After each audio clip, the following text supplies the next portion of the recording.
오늘 우리에게 주시는 하나님의 말씀은 다니엘 5장 1절에서 31절까지의 말씀입니다. 봉독은 1절에서 6절, 22절에서 31절까지만 하도록 하겠습니다. 벨사살 왕이 귀한 손님 1000명을 불러서 큰 잔치를 베풀고 그 1000명과 더불어 술을 마셨다. 벨사살 왕은 술을 마시면서 명령을 내려서 그의 아버지 느부갓네살 왕이 예루살렘 성전에서 가져온 금그릇과 은그릇들을 가져오게 하였다. 왕과 귀한 손님과 왕비들과 후궁들이 모두 그것으로 술을 마시게 할 참이었다. 그래서 예루살렘에 있는 하나님의 집 성전에서 가져온 금그릇들을 꺼내서 왕과 귀한 손님과 왕비들과 후궁들이 그것으로 술을 마셨다.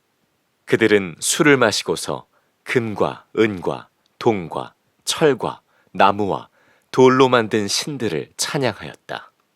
그런데 바로 그때에 갑자기 사람의 손이 나타나더니 촛대 앞에 있는 왕궁 석고벽 위에다가 글을 쓰기 시작하였다. 왕은 그 손가락이 글을 쓰는 것을 보고 있었다. 그러다가 왕의 얼굴빛이 창백해지더니 공포에 사로잡혀서 넓적다리의 힘을 잃고 무릎을 서로 부딪히며 떨었다. 느부갓네살의 아드님이신 벨사살 임금님은 이 모든 일을 아시면서도 마음을 겸손하게 낮추지 않으시고 하늘의 임금님이시여 주님이신 분을 거역하시고 스스로를 높이시며 하나님의 성전에 있던 그릇들을 가져오게 하셔서 임금님과 귀한 손님과 왕비들과 후궁들이 그것으로 술을 마시게 하셨습니다. 그리고 임금님은 보거나 듣거나 알지도 못하는 금과 은과 동과 쇠와 나무와 돌로 만든 신들은 찬양하시면서도 임금님의 호흡과 모든 길을 주장하시는 하나님께는 영광을 돌리지 않으셨습니다.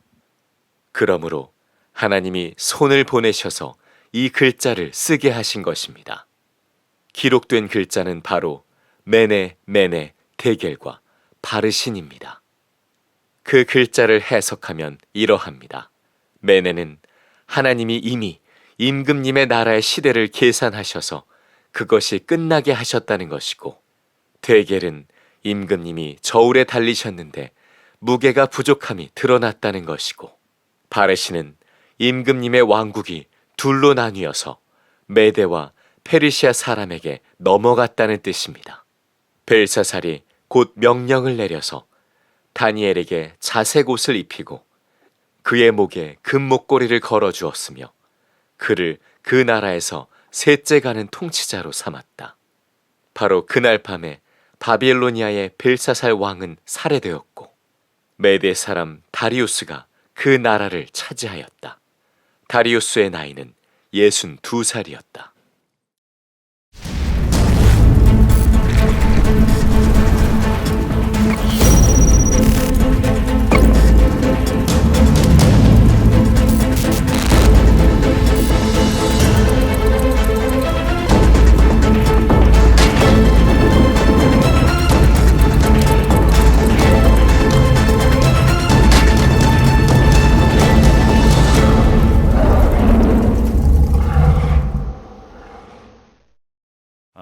바벨론의 다니엘처럼 시리즈의 7번째 시간이 되겠습니다. 하나님의 저울, 손가락으로 쓴 글씨라는 제목의 말씀을 전하겠습니다. 각 나라의 법원에 가면 앞에 동상이 있다고 합니다. 우리나라 법원에 또 동상이 있는데요, 여신이 세워져 있죠. 그리스 신화 디케라고 하는 여신, 로마 신화에서는 유스티치아 여신으로 나타나는데요, 동일합니다.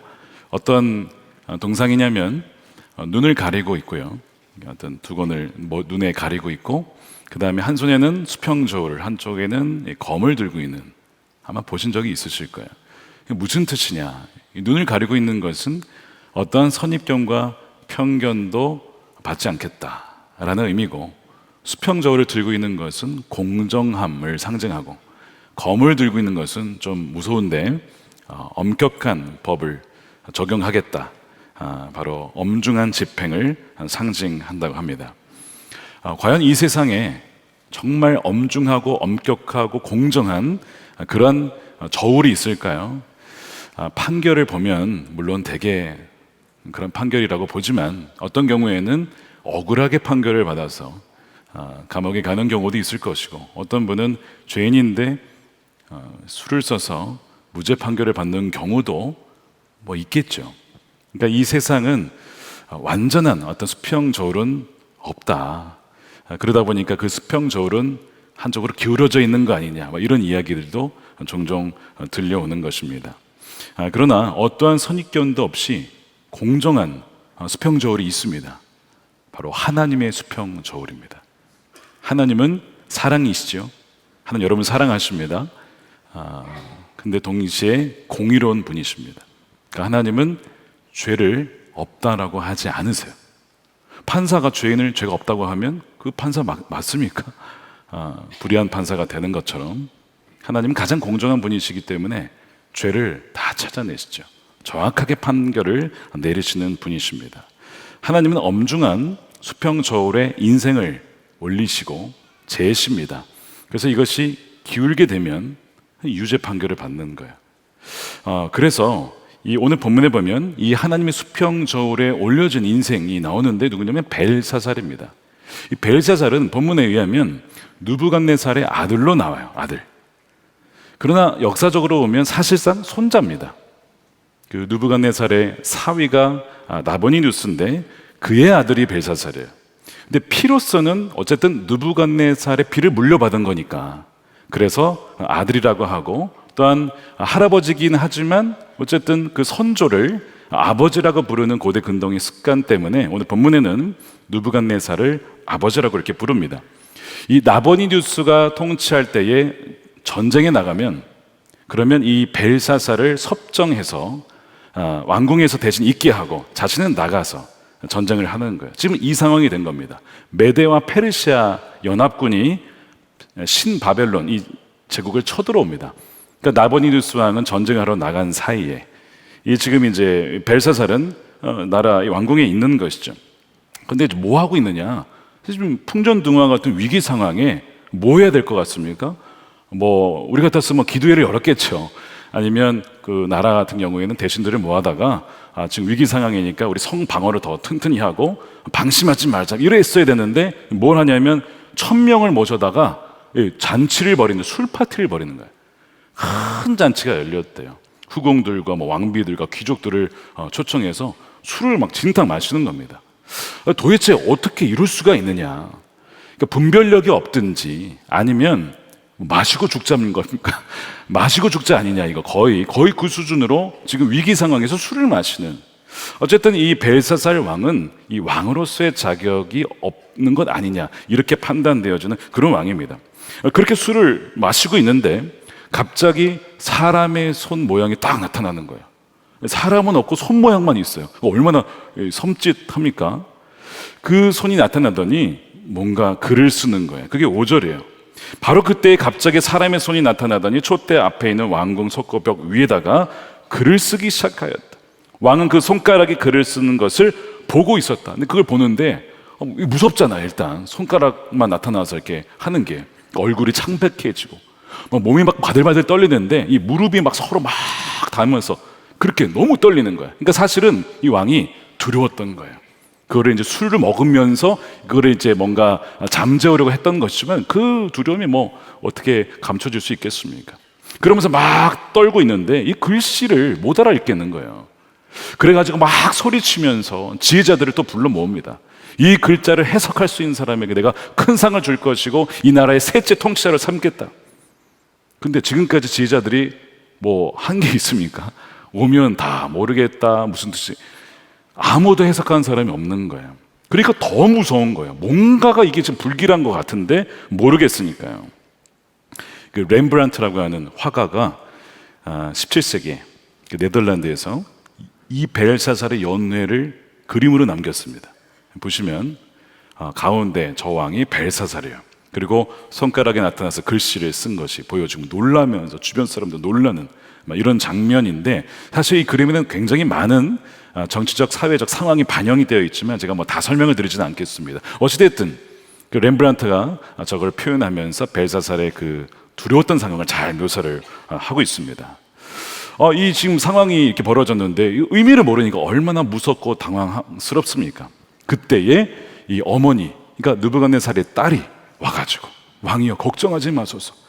벨드사살이라고 하는 자가 있었습니다. 과거에 그가 딱 나타나면 모르는 것이 없고 다 풀어주었습니다. 그러니까 그 다니엘을 불러다가 물어보면 그가 반드시 얘기해 줄 겁니다. 그러면서 다니엘을 불러오게 하는 거예요.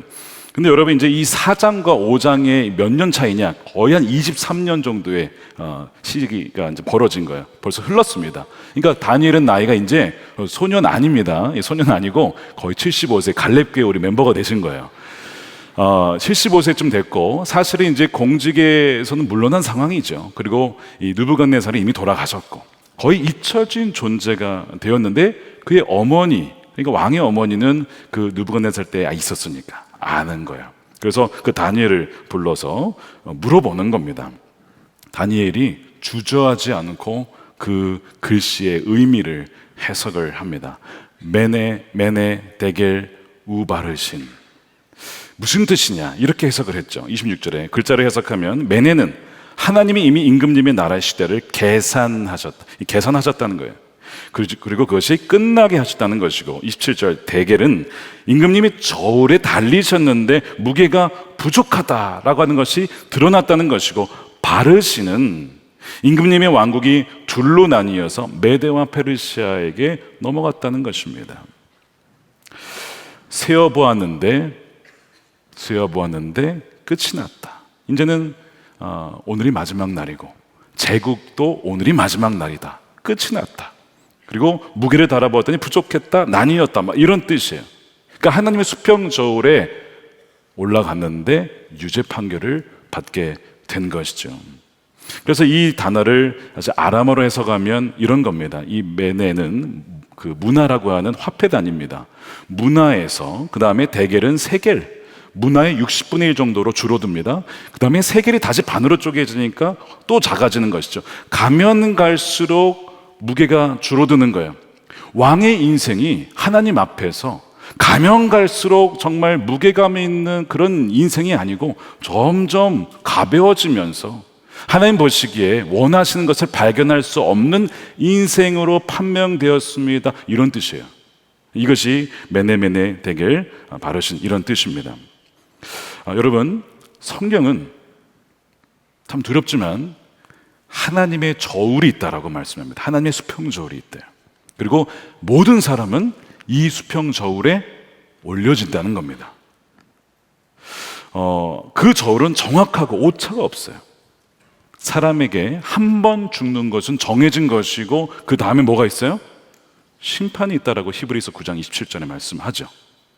근데 이 말씀이 비슷한 말씀이 전도서에도 나와요. 전도서에 솔로몬이 평생을 살았어요. 가장 지혜로운 자였습니다.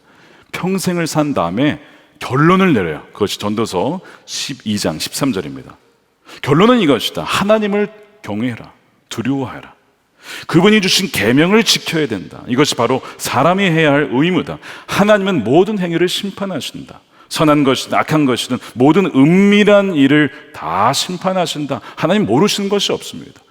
우리의 행위와 우리의 생각과 모든 말을 다 재어 보신다라는 것이죠. 사무엘의 어머니 한나가 하나님께 기도하면서 하나님이 어떤 분이신가를 이렇게 고백을 했어요. 사무엘상 2장 3절입니다. 너희는 교만한 말을 늘어놓지 마라. 오만한 말을 입 밖에 내지 말아라. 참으로 주님은 모든 것을 아시는 하나님이시고 사람이 하는 일을 저울에 달아보시는 분이시다. 그러니까 우리가 살아가는 그 모든 삶을 보시고 아시고 달아보신다는 것입니다. 그래서 이 솔로몬은 하나님을 두려울 줄 알아야 된다. 하나님을 경외할 줄 알아야 된다. 말씀을 하는 거예요. 더 늦기 전에 하나님 향한 경외심을 회복해야 된다라고 말씀을 합니다. 지난 성남 연합 지방성회 우리 교회에서 열렸는데요. 강사이신 우리 김상현 목사님께서 사실 3일 내내 하신 말씀이 있어요. 하나님은 살아계십니다. 하나님이 살아계십니다. 막 그래서 다양한 간증을 해 주셨거든요. 근데 그 중에 뭐가 있었냐면 사람들이 하나님이 살아계심을 경험한다는 거야. 주로 어떻게 경험하냐면 징계를 통해서 경험한다는 거예요. 그러니까 맞아서 경험한다는 거예요. 왜 맞아서 경험하십니까? 하나님이 은혜로우시고 사랑이신데 맞기 전에 경험은 얼마나 좋습니까? 뭐 그러면서 이제 다양한 얘기를 하시는 거예요. 주일날 예배 안 드리고 산에 갔다가 다리 부러진 어떤 분의 이야기, 2년 또 까먹었어. 2년 뒤에 회복하니까 또 까먹고 주일날 또 가다가 또 부러졌어. 하나님은 살아계십니다. 왜 그렇게 경험하냐 이거죠. 물론 뭐 다 그렇게 됐다고 해서 뭐 징계라고 해석할 수는 없겠지만 어쨌든 그것을 경험하는 그 부산의 모 교회 이모 장로님께서 그렇게 간증을 하셨대요. 왜 그렇게 경험하십니까? 라고 얘기를 하셨는데요. 제가 어떤 의사 선생님께 한 환자 이야기를 들었습니다. 이분이 암 말기예요. 그러니까 치료를 받다가 병원을 옮기셔서 그 병원으로 오신 거예요. 근데 사실은 이제 호흡을 제대로 하지 못하고 사실 치료할 수 있는 게 별로 없는 상황 속에 오신 거죠. 어쨌든 그분을 잘 돌봐드려야겠다, 치료해야겠다라고 해서 이제 치료를 해드리면서 복음을 전한 거예요. 하나님 살아계십니다. 예수님이 계십니다. 그러면서 이제 복음을 전하고 마지막에 영접 기도하시겠습니까? 했더니 이분이 할 것처럼 하다가 자기가 진작에 좀 고민을 좀 더 해보겠다는 거예요. 그래도 거부는 안 한 거니까 얼마나 감사해요. 이분이 좀 있으면 영접하시겠구나. 감사하다 그래가지고 이제 치료를 하는데 약을 잘 썼나 봐요. 급격하게 회복을 하는 거예요. 자가 호흡을 하시는 거예요. 그리고 막 본인도 일어나가지고 자리에서 너무 좋아지는 거예요. 너무 감사하다. 하나님께서 치유해 주시나 보다. 그래서 하나님 이제 우리 복음 들으셨는데 예수 믿으시겠습니까? 그분이 어떻게 한 자를 안 믿겠대요. 왜요? 좋아졌으니까. 이상하지 않습니까? 좋아지면 하나님을 믿어야 되는데 좋아졌는데 왜 예수 믿냐 이거죠. 거절하시더래요. 얼마나 그 마음이 아프든지. 근데요, 며칠 뒤에 돌아가셨어요. 제가 그 얘기를 듣는데 그 마지막 순간에 건강을 회복시키게 하시고 복음도 듣게 하시고 주님을 알 수 있도록 하나님이 기회를 주셨는데 그거를 거절하다니. 차라리 지금 계속 아프셨으면 마지막이라도 영접하셨을 텐데 나아지니까 오히려 마음이 더 강팍해지더라고요. 제가 그 얘기를 듣고 참 마음이 아팠어요. 근데 여러분, 사람의 마음이 그렇습니다. 이 벨사살이 하나님의 저울에 올려졌는데 보니까 하나님이 원하시는 것을 발견할 수 없었어요. 그 영어로는 found wanting. 발견한 게 뭐냐면 내가 찾고 있는 것이 없다는 것을 발견한 거예요. 부족하다. 벨사살의 인생이 부족하다라고 판결이 났어요. 뭐 때문에 그러냐? 그것을 다니엘이 이제 차근차근 설명합니다. 왕에게 뭐 때문에 부족했는지를 쫙 설명하는데요. 여러분, 지난주 뭐였습니까? 4장이 느부갓네살 교만이었잖아요. 근데 사실 5장 오늘도 핵심은 교만입니다. 벨사살 왕도 교만이에요. 근데 이 교만이 더 깊어지고 확장이 되고 열매를 맺어요. 그래서 벨사살의 교만은 더 풍성한 열매의 교만입니다. 5가지로 정리를 하는데요. 여러분, 교만이라는 이 영어 단어가 pride입니다. P-R-I-D-E. 그걸로 한번 정리를 해봤는데요. 영어 모르셔도 괜찮습니다. 그냥 한글로도 아실 수 있으니까요. 첫 번째, P는 교만, 말 그대로 pride입니다. 무슨 교만이 있었냐? 오늘 23절에 다니엘이 뭐라고 얘기하냐면 하늘의 임금님이시오 주인이신 분을 거역했다는 거예요. 거절했다는 것입니다. 그리고 스스로를 높였대요. 이게 교만이죠. 물론 느부갓네살 왕도 교만했어요. 그래서 내가 세운 제국을 봐라, 이 바벨론 성을 봐라, 나의 영광과 위엄과 이걸 봐라 하면서 했단 말입니다. 여러분, 그 느부갓네살 왕은 건축자, 나라를 세운 사람, 대단한 사람입니다. 그가 그런 말을 했을 때에는 사실 그는 그런 말 해도 되지. 그 정도 업적을 세웠는데 그런 말 할 만한 사람이야. 그 정도의 사람이 이 느부갓네살 왕입니다. 그런데 그것조차도 하나님이 주신 것임을 몰랐기 때문에 혼났단 말이에요. 그럼 벨사살은 그런 거 없어요. 아무것도 없는데 스스로를 높여가지고 하나님을 거역하고 그랬단 말입니다. 지금 전쟁 상황이에요. 그럼 전쟁 상황이면은 더 겸손하게 엎드려야 되는데 파티하고 있잖아요, 지금. 그러니까 하나님이 교만하다라고 그 말씀을 다니엘을 통해서 하시는 거예요. 굉장히 화려해 보이고 왕이란 타이틀과 굉장히 풍성한 것 같지만 내면은 완전히 텅텅 비어있는 공허한 인생이었다는 것입니다. 허세였고 허상이었어요. 몇 시간 뒤에 메데 페르시아 연합군에 의해서 침공을 당해요. 바벨론 성읍이. 그 다음에 왕은 암살을 당합니다. 그러니까 몇 시간 뒤에 지금 죽을 운명인데 자기가 죽을 운명인 걸 모르고 파티를 벌이고 있는 것이고 스스로를 높이고 있어요. 교만의 본질이 뭐라고 했습니까? 바로 자기 자신을 너무 높게 평가하는 것이고 과장되게 정직하지 못한 자기 평가가 바로 교만의 본질이라고 말씀을 드렸어요. 그러니까 지금 자신의 실체를 알지 못하고 술 마실 때가 아니라 엎드려서 주님 앞에 기도하고 나가야 될 때인데 지금 그 하나님을 거역하고 또한 자신을 높이고 있는 그런 벨사살의 첫 번째 죄는 교만, 오만을 넘어서 방자함이었다는 것입니다. 이것이 첫 번째 죄였어요. 두 번째는 뭐냐? 두 번째는 R인데요. 지체하다, retard입니다. 지체하다. 여러분, 지체하는 것은 그 자체로 도덕적으로 옳고 그런 것이 아닙니다. 예를 들면 하나님께서 우리에게 지체하셨다. 약속을 지체하면 좀 서운하지만 심판을 지체하셨다? 그건 감사한 일이죠. 용납해 주시고 기다려 주신 것이니까. 그러니까 지체 자체는 나쁜 건 아닌데 우리 측면에서 하나님의 말씀 순종해야 될 것을 지체한다. 여러분, 이것은 죄입니다. 이것은 의도적으로 짓는 죄예요. 모르고 짓는 죄가 아니라 의도적으로 지체한 것이거든요. 지금 뭘 지체했냐? 22절 보세요. 느부갓네살의 아드님이신 벨사살 임금님은 이 모든 일을 아시면서도 마음을 겸손하게 낮추지 않았다는 거예요. 그럼 모든 일이 뭐냐? 느부갓네살 왕에게 벌어졌던 그 모든 일을 알지 않았습니까? 왕이시여. 그 오랜 기간 동안 그 선왕께서 얼마나 굴욕을 당하고 징계를 당하셨는지 그제서야 하나님을 찬양하고 하나님께 영광을 드렸던 사실을 왕 아시지 않습니까? 이 모든 일을 아시면서도 어떻게 아직도 마음을 겸손하게 낮추지 않고 계십니까? 왜 지체하고 계십니까? 다니엘이 친절하게 이 느부갓네살의 이 죄를 다시 한번 싹 정리를 해요. 그것이 오늘 본문의 20절이에요. 부친께서 마음이 높아졌습니다. 생각이 거만해졌습니다. 교만하게 행동을 하시다가 왕에서 쫓겨나지 않았습니까? 명예를 잃으신 일이 있었습니다.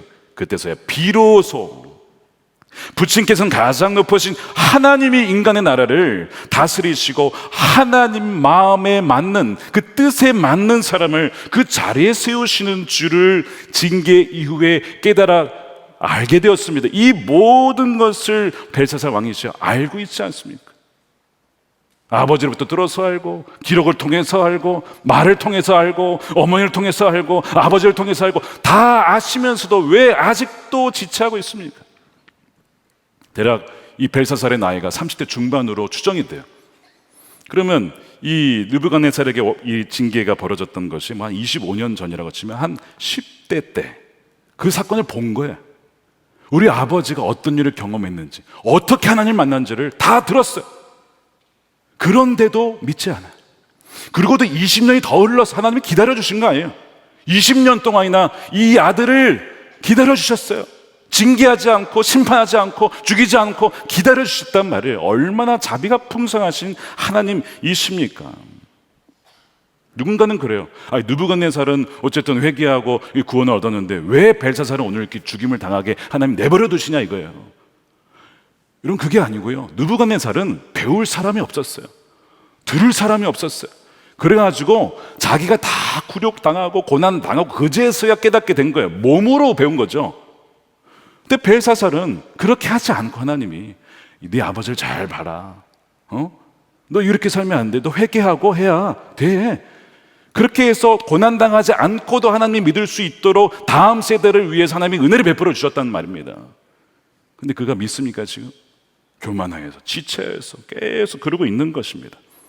근데 하나님이 계속 계수하시다가 때가 됐어요. 이제는 끝났다. 시간이 이제 끝났다 이거예요. 무게를 재보니까 부족하다 이거예요. 판결을 내리셨어요. 이번 지체하는 것은요, 이게 무서운 죄입니다, 여러분. 불순종하는 건 무서운 거예요. 예수님께서 다시 오실 때 노아의 때와 같을 것이다. 롯의 때와 같을 것이다. 그러면서 누구를 얘기하셨냐면 롯의 처를 기억해라. 누가복음 17장 32절에 롯의 아내를 기억해야 된다. 주님이 다시 오실 때가 될수록 성도들이요, 롯의 아내를 기억하십시오. 롯의 아내가 뭐였습니까? 소돔이라고 하는 그 퇴폐한 그 도시에 대한 미련을 가지고 뒤를 돌아봤다가 소금 기둥이 되어버렸어요. 근데 그 전에 하나님이 베푸신 은혜가 얼마나 많은지, 아브라함을 통해서 하나님 알게 하시고 롯을 통해서 하나님 알게 하시고, 그것도 모자라서 천사를 보내가지고 롯과 그의 아내와 자녀들이 막 그 소돔을 떠나기가 그냥 아쉬워가지고 막 머뭇거리고 막 지차고 있으니까 여기 있으면 안 된다고 그냥 두 손을 붙잡고 그냥 끌어내잖아요. 이런 은혜가 어디 있어요? 강권하시는 하나님의 이 자비하심을 받은 자들이 바로 롯과 그의 가족입니다. 그래서 창세기 19장 16절 마지막에 보면 이렇게 표현을 해요. 롯이 꿈을 거리자 두 사람은 롯과 그의 아내와 두 딸의 손을 잡아 끌고 성 바깥으로 안전하게 대피시켰다. 이 구원 아닙니까? 주님께서 롯의 가족에게 뭐 한 거예요? 자비를 베풀어 주셨다, 용서하셨다, 그에게 은혜를 베풀어 주셨다. 엄청난 은혜를 받았는데 이 롯의 아내는 죽고 맙니다. 뭐 이런 일이 다 있을까? 뒤돌아본 거예요. 그래도 싫다는 거예요. 그래도 지체하겠다는 거예요. 그래도 세상 보겠다는 겁니다. 그래서 예수님이 이런 일이 언제도 일어난다고요? 주님이 다시 오실 때 이런 사람들이 많을 거예요. 내가 다시 올 때 믿음을 가진 사람들을 과연 찾아볼 수 있겠느냐? 많이 없다는 겁니다. 좁은 문으로 들어간 사람이 많이 없다는 겁니다. 롯의 철을 기억해야 된다는 거예요. 전쟁이 벌어졌어요. 지금 중동에 이스라엘 하마스 전쟁, 무고한 난민들 얼마나 많이 죽어가고 있는지 몰라요. 전쟁의 승패가 어디 있습니까? 인간이 가장 큰 패자예요. 사람이 죽으니까요. 어느 쪽이 옳은지 그른지는 하나님이 아시겠죠. 어쨌든 그 전쟁을 하나님 멈춰달라고 우리가 기도해야 되는데요. 동시에 주님께서 다시 오시기 이전에 몇 가지 징조가 먼저 있을 것이다 라고 하신 게 누가복음 21장과 마태복음 24장에 나오는데요. 공통적인 게 뭐냐면 큰 지진들이 있을 거고, 나라와 나라가, 민족이 민족을 대적하여 칠 것이다. 이런 일들이 일어날 거야. 그래 두려워하지 말아라. 아직 내가 올 때는 아니야 라고 하셨어요. 다만 그런 일들이 있으면 사인인 것을 알아라. 징조인 것을 알아라. 내가 올 때가 가까이 왔다는 것을 알아. 그러면서 뭘 준비하라고요? 깨어있어라. 주님을 맞이할 준비를 하라. 마태복음 25장에 무슨 얘기를 합니까? 슬기로운 처녀들이 되어서 기름을 준비해라. 성령으로 충만하고 말씀 순종함에 지체하지 말고 언제든지 신랑이 오면 맞이할 수 있도록 준비해라. 두 번째, 달란트 가진 거 땅에 묻지 말라. 왕이 너에게 주인이 맡겨주신 거를 왜 사람들을 위해서, 왕의 기쁨을 위해서 쓰지 않느냐. 세 번째, 양과 염소에 비유해서 지극히 작은 자 섬기는 거 왜 자꾸 미루냐 이거예요. 왜 지체하냐 이겁니다. 그 경고를 3번이나 연속적으로 얘기를 하시죠. 공통점은 주님이 다시 오신다. 그 다음에 깨어있는 사람들은 지체하지 않는다는 겁니다. 그러니까 여러분, 이 지체한다는 것이 얼마나 큰 심각한 죄입니까? 여러분, 지체하고 있는 것이 뭡니까? 내가 예전부터 하려고 아직도 못하고 있는 것이 뭐예요? 하나님이 주신 마음인데 아직도 지체하고 있는 것. 주님께서 그것을 물어보시는 거예요. 벨사살이 누구냐면 이 안 믿는 자를 상징하죠. 근데 그냥 안 믿는 자가 아니고 이 벨사살은 부모님이나 뭐 아버지나 어머니나 부모님을 통해서 하나님에 대해서 들었는데 믿기를 지체하는 다음 세대를 말합니다. 하나님에 대해서 알아요. 부모님을 통해 들었어요.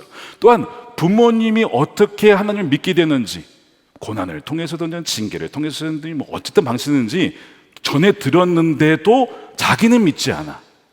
벨사살이에요. 벨사살.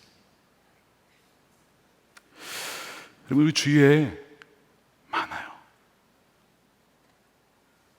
부모님은 신실한데 자녀는 믿지 않는 애들이 여러분 너무 많아요.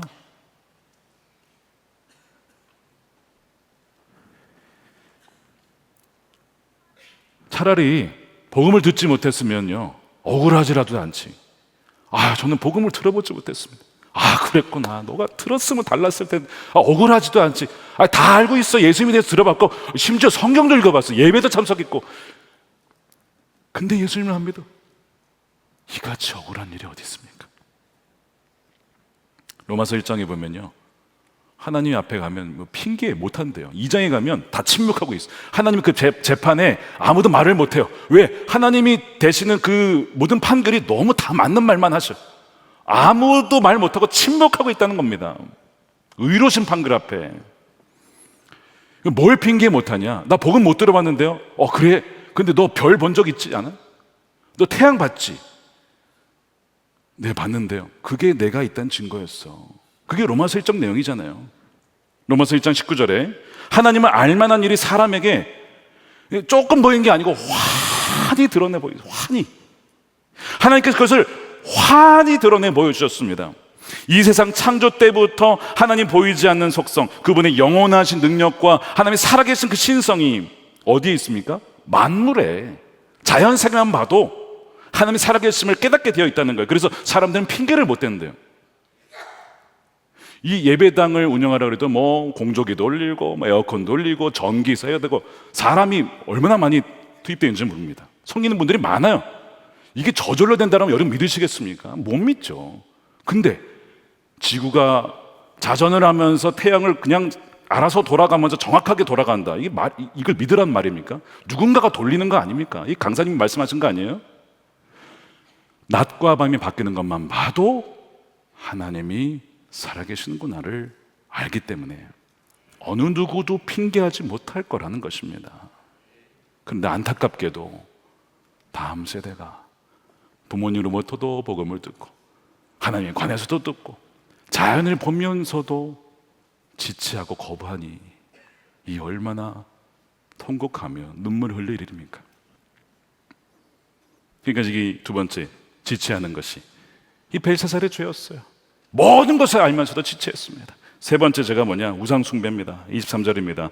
그리고 임금님은 보거나 듣거나 알지도 못하는 금과 은과 동과 새와 나무와 돌로 만든 신들은 찬양하면서, 이 우상 숭배예요. 아니, 창조주를 찬양해야지 왜 피조물을, 이 돌을 찬양합니까? 아니, 뭐 이 우상이 볼 수 있습니까? 들을 수 있습니까? 냄새를 맡습니까? 뭐 움직일 수나 있습니까? 움직여 줘야 돼, 사람들이 이동하려면. 그게 무슨 신이에요? 근데 벨사살은 그 우상들에게 찬양을 했다는 겁니다. 우상 숭배를 했다는 거예요. 이 메대 이 페르시 연합군으로부터 지켜주지 못했어요. 벨사살 나라도 지켜주지 못했어요. 아무것도 못한다는 겁니다. 그러니까 하나님은 벨사살을 심판하면서 동시에 이 바벨론의 우상들, 헛된 우상들을 동시 심판하는 거예요. 여러분 출애굽기에 뭐 있죠? 열대 재앙 나오죠. 쫙 뭐 피해 재앙부터 해서 뭐 개구리 막 이런 쫙 나오잖아요. 그게 뭐야? 이집트에 열대 신이 있어요. 10대 신. 그 하나하나 다 아무것도 아니다, 야훼 하나님 앞에 아무것도 아니다라는 걸 보여주는 심판적인 사건이었단 말입니다. 동일한 게 지금 여기서 벌어지는 거예요. 너희 찬양했는데 바벨론의 마루둑? 그 무슨 신이냐? 아무것도 아니야. 보여주신 거거든요. 우상 숭배예요. 우리가 지금 무엇을 숭배하고 있습니까? 진정 하나님을 숭배하고 있습니까? 네 번째, D, 신성모독하다, defile. 23절입니다. 하나님의 성전에 있던 그릇들을 가져오기 위해서 임금님과 귀한 손님과 왕비들과 후궁들이 그것으로 술을 마시게 했다. 술을 마시는 것까지도 뭐 그럴 수 있다 쳐요. 근데 성전에 있었던 그 거룩한 그릇들에다가 술을 마시니 이것이 완전히 하나님을 모독하는 거죠. 우습게 여기는 것이고 조롱하는 것입니다. 그러니까 이 왕이요, 아무래도 좀 예의가 있어야 되잖아요. 사람이 경솔하고 가벼운 겁니다. 무지해서 그런 거죠. 십계명의 세 번째가 뭐냐면 하나님 여호와의 이름을 망령되게 부르지 말아라. 그래서 영어에서도 오마이 갓을 안 합니다. 갓을 안 해요. 하나님을 헛되게 부를까 봐 오마이 굿니스 이렇게 표현하거든요. 돌려서 얘기하는 건데요, 우리가 우리의 입술로 하나님을 망령되게 어떻게 하느냐, 여러 가지가 있지만 우리가 하나님을 찬양하는데 우리의 입술로 하나님의 성전인 다른 사람들을 모독할 때, 험담할 때, 그거 사실은 그 성전을 더럽히는 것이고 우리도 더러워지는 것이죠. 아까 2부 때 누가 간증하시는데 빵가게를 운영하는데 거기에 성도님들이, 우리 교회는 아니에요, 다른 데에서 오신 분인데 아마 교인들이 와가지고요, 다른 교인을 이렇게 막 험담을 하다, 그 시험 들어 자기는 안 믿었다가 나중에 이제 전도받아서 오셔서 이제 오늘 세례를 받으신 거예요. 그래서 제가 그 빵가게 우리 교회 근처 아니죠? 제가 물어봤었거든요. 아니라고 하시더라고요. 근데 그게 중요한 게 아니라 더럽히는 일이 이게 얼마나 많은지 몰라요. 그 네 번째입니다. 다섯 번째 마지막은 이입니다. 횡령하다. 횡령하다 말 자체도 어렵지만 영어도 어려운 단어예요. embezzle이라는 단어입니다. 횡령하다, embezzle. 뭘 횡령했냐? 하나님께 마땅히 드려야 될 영광을 횡령했어요. 그게 어디 나오냐면 23절이에요. 임금님의 호흡과 모든 길을 주장하시는 하나님께는 영광을 돌리지 않으셨습니다. 임금님을 살게 하고 호흡을 주시고 지금까지 모든 길을 인도하신 분은 하나님이신데 그 영광을 하나님께 돌리지 않고 무슨 돌과 같은 우상들에게는 찬양하면서 게다가 그 일부를 탈취해서 자신을 높이는 횡령죄, 왜 하나님께 영광 돌리지 않으십니까? 왕이시여, 왕께 드려야 될 영광을 횡령하셨습니다. 이게 다섯 번째 죄예요. 여러분, 우리의 호흡이 우리가 쉬는 것 같지만 하나님께서 성령을 부어주지 아니하시면 여러분 우리 호흡 못합니다. 멈추는 거예요. 우리의 길 우리가 알아서 다 온 것 같습니까? 주님이 다 인도해 주셨다는 거예요. 그러니까 마땅히 하나님 찬양 받으십시오. 영광 받으십시오. 돌려야 됩니다. 이 다섯 가지 정리해 보면 이렇게 다시 한번 정리해 볼게요. P는 pride, R은 retard, 지체한 죄, 그 다음에 I는 우상숭배, D는 신성모독, E는 하나님의 영광을 횡령한 죄. 이 pride, 이 교만이에요. 여러분, 이게 벨사살의 죄인데 여러분이 가만 보시면 이게 다 우리 안에 있어요. 제가 이걸 보니까요, 어느 하나 뺄 수 있는 게 하나도 없는 거예요. 교만, 지체, 우상숭배, 모독, 영광을 횡령한 거. 다른 누가 아니고 제가 벨사살이더라고요. 근데 사실 우리 다 마찬가지 아닙니까? 나는 여기에 해당 안 됩니다. 한번 손 들어주세요. 한번. 저희가 인정해 드릴게요. 나는 벨사살 아닌 것 같습니다. 다 해당이 되는 거예요. 그러니까 우리가 하나님의 수평적으로 올라가면요, 무슨 판결을 받을까요? 부족하다. 판결을 받게 되어 있어요. 여기 피해갈 수 있는 사람은 아무도 없죠. 그래서 이걸 다른 말로 모든 사람은 다 범죄하였다는 거예요. 의인은 하나도 없다는 거예요.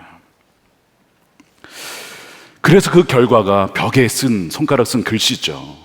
끝났다, 나뉘어졌다, 이제 끝났다는 거, 멸망입니다. 절망적인데요.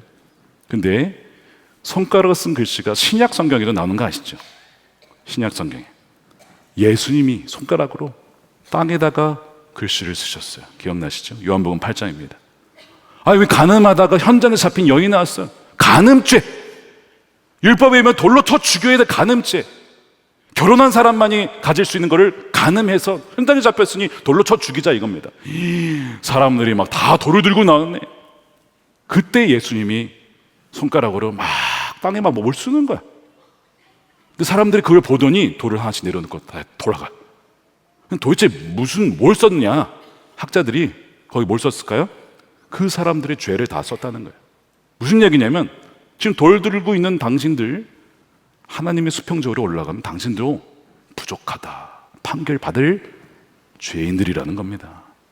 그러니까 죄가 없는 사람이 돌을 먼저 치십시오 했더니 다 죄인이야. 도망가요. 다 사라졌어요. 가늠의 여인에게 가서 예수님이 뭐라고 하십니까? 내가 너를 정죄하지 않는다.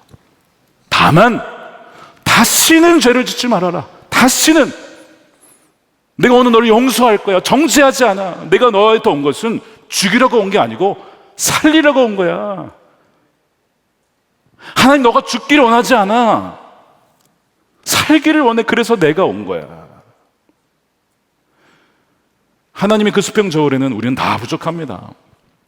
근데 우리가 죽지 않기 위해서 아들을 보내줘서 그 아들에게 우리가 당해야 될 죽음, 그 암살, 오늘 벨사살의 암살을 주님이 십자가에서 당하게 하셨죠. 그분이 당하셨어요. 그리고 그 주님께서 우리와 연합하셔서 그 저울에 함께 올라가게 하십니다. 우리가 혼자 올라가면 부족한데 그분과 함께 올라가잖아요. 그러면 하나님 뭐라고 하십니까? 완전하다, 족하다. 예수 그리스도의 의가 우리의 의가 되었기 때문이고 예수님의 생명이 우리의 생명이 되었기 때문입니다. 그러니까 여러분, 그 저울에는 주님과 함께 올라가야 되는 거예요. 그것이 복음이에요. 복음. 여러분, 존 뉴튼 아시죠? 노예 상인이었다가 구원받고 너무 감격스러웠어요. 나 같은 죄인 살리신, 영어로 Amazing Grace, 놀라우신 하나님의 은혜 작곡을 했는데요. 그분이 1773년 새해 첫날 역대상 17장 16절 17절 설교를 합니다. 본문이 뭐냐면 다윗이요, 하나님께 이런 얘기를 해요. 하나님, 제가 무엇이간데, 저의 집안이 무엇이간데 하나님께서 이렇게 이런 자리까지 오르게 하셨습니까? 저는 죄인인데 하나님께서 저를 너무나 은혜롭게 관대하게 대해주셨습니다라는 본문이에요. 이게 존 뉴턴의 고백입니다. 사람을 팔아넘긴 이 극악한 죄인인데 제가 무엇이간데 저를 구원해 주십니까? 하나님의 은혜는 너무나 놀랍습니다 라고 이제 이 작곡을 한 거예요. 작사를. 그가 이런 얘기를 해서 천국에 가면 세 가지 사실을 놀란다고 했어요. 첫 번째는 뭐냐면 천국에 당연히 있을 것이라고 생각했던 사람이 거기 없다는 사실을 놀라고, 두 번째, 천국에 당연히 없을 거라고 생각했던 사람이 천국에 와 있는 것에 놀라고, 마지막 세 번째가 뭐예요? 나 같은 죄인이 천국에 와 있다는 것에 놀라게 될 것입니다.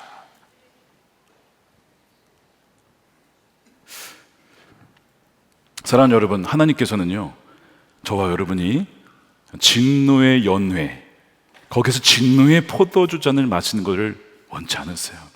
그 증거가 바로 십자가죠. 어린 양의 보혈로 그 포도주를 마셔서 천국의 잔치에 오기를 원하시는 것입니다.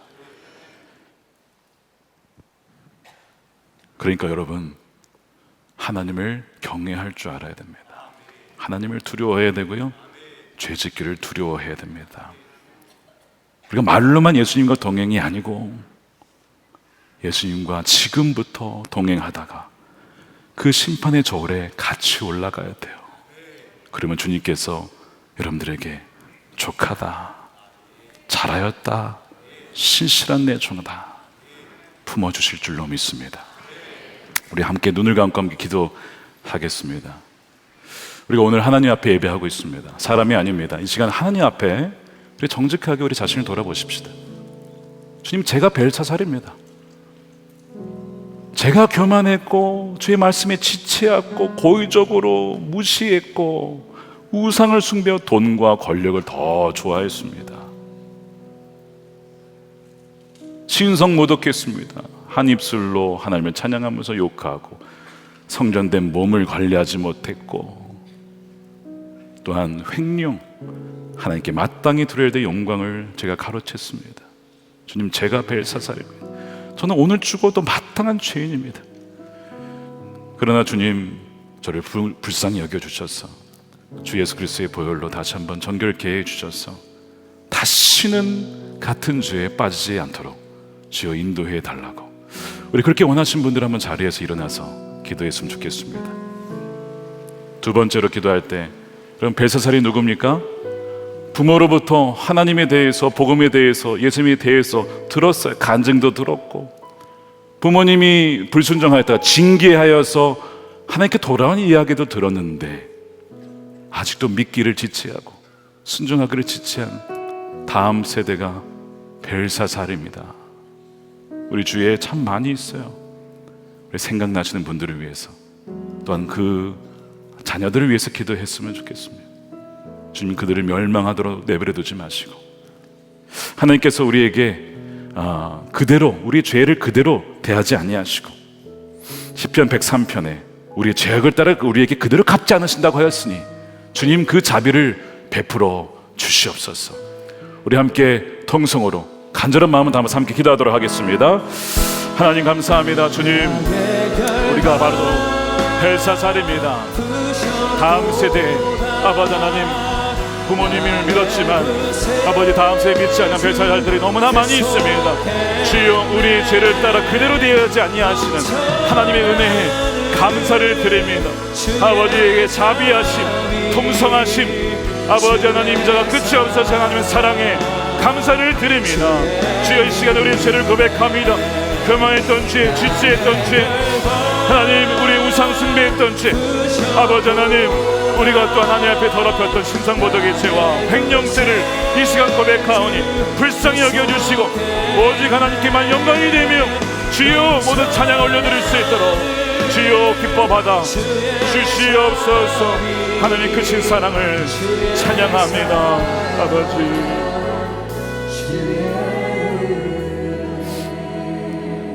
하나님, 우리가 벨사살입니다. 교만하였고 말씀에 순종하지 않고 지체하였고 하나님보다 더 사랑한 것이 많았던 우상 숭배자입니다. 하나님, 우리의 입술로 얼마나 하나님의 성전을 더럽혔는지 모릅니다. 하나님의 이름을 더럽혔는지 모릅니다.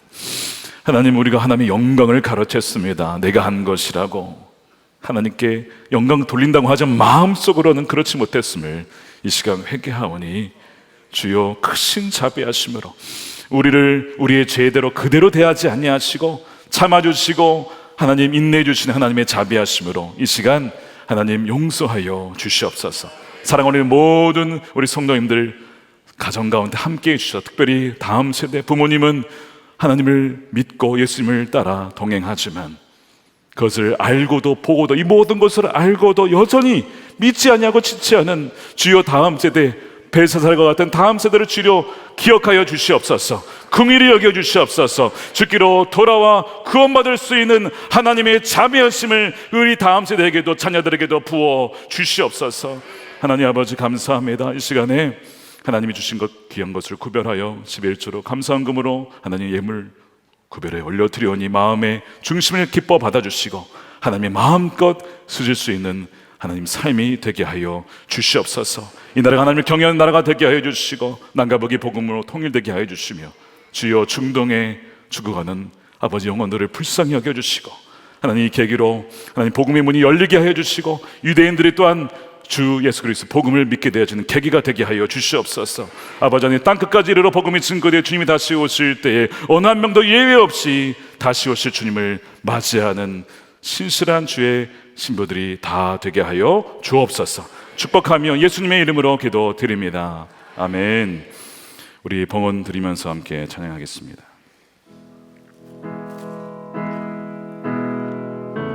나 같은 죄인, 나 같은 죄인 살리신 주 은혜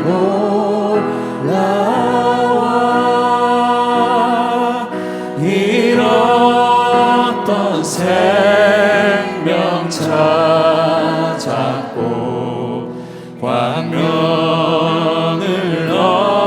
얻었네.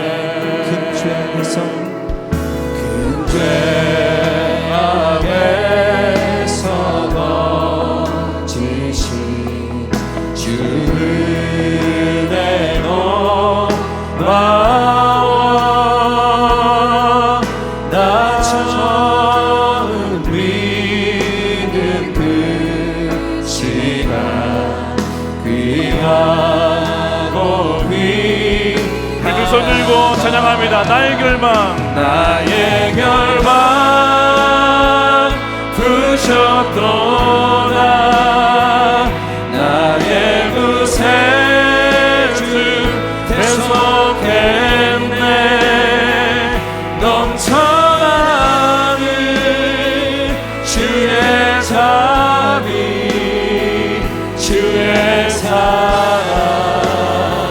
주의 나의 결방 부셨도다.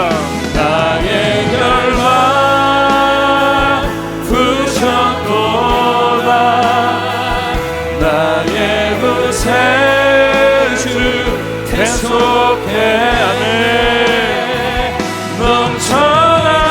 넘쳐나는 주의 자비 주의 사랑 주의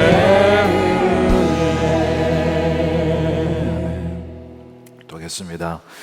이제는 우리를 위해서, 우리를 살리기 위하여서 우리의 모든 것을 위하여 자신의 목숨을 바치신 예수 그리스도의 크신 은혜와 독생자 아들을 아끼지 아니하시고 내어주신 하나님의 풍성하신 사랑하심과 우리가 늘 함께 하시는 성령님의 감화 감동 내주하심이 하나님의 크신 사랑과 자비에 하나님 용서함을 얻고 진정 예수 그리스도와 항상 동행하며 신실하고 정결한 그리스도의 신부로 살고자 결단하는 사랑하는 모든 성도들의 머리 위에와 저들의 일터와 저들의 가정과 자녀들 가운데 영원히 함께 하시기를 간절히 축원하옵나이다. 아멘.